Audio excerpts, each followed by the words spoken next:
ঈদ মানে খুশি, ঈদ মানেই আনন্দ। আর এই খুশির দিনেই ফরিদপুরের ভাঙায় আধিপত্য বিস্তারকে কেন্দ্র করে দুই পক্ষের মধ্যে ভয়াবহ সংঘর্ষের ঘটনা ঘটেছে। এতে অন্তত 10 জন আহত হয়েছেন। বিস্তারিত দেখুন ভিডিও প্রতিবেদনে। আজ শনিবার সকাল 9টা থেকে বেলা 11টা পর্যন্ত প্রায় 2 ঘণ্টা ব্যাপী দফায় দফায় ধাওয়া পাল্টা ধাওয়ার ঘটনা ঘটে। ফরিদপুরের ভাঙা উপজেলার হামিরদি ইউনিয়নের গোপীনাথপুর গ্রামে এই সংঘর্ষে জড়িয়ে পড়ে দুই পক্ষের গ্রামবাসী। সংঘর্ষে অংশগ্রহণকারীরা ঢাল, সরকি, রামদা সহ বিভিন্ন দেশীয় অস্ত্র ব্যবহার করে। এ সময় পুরো এলাকা রণক্ষেত্রে পরিণত হয়। সংঘর্ষ চলাকালীন অন্তত 15 থেকে 20টি বাড়িঘর ভাঙচুর ও লুটপাট করা হয়েছে।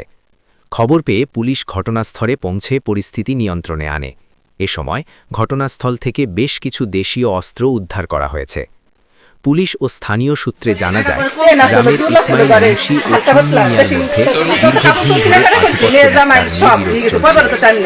এর আগে বৃহস্পতিবার গভীর রাতে একই ঘটনায় সংঘর্ষে অন্তত 12 জন আহত হয়। এরই ধারাবাহিকতায় ঈদের নামাজের পর আবারও সংঘর্ষে ভাঙা থানার ওসি জানান, আধিপত্য বিস্তারকে কেন্দ্র করে এ সংঘর্ষের ঘটনা ঘটেছে। পুলিশ এবং আইনগত ব্যবস্থা প্রক্রিয়াধীন রয়েছে।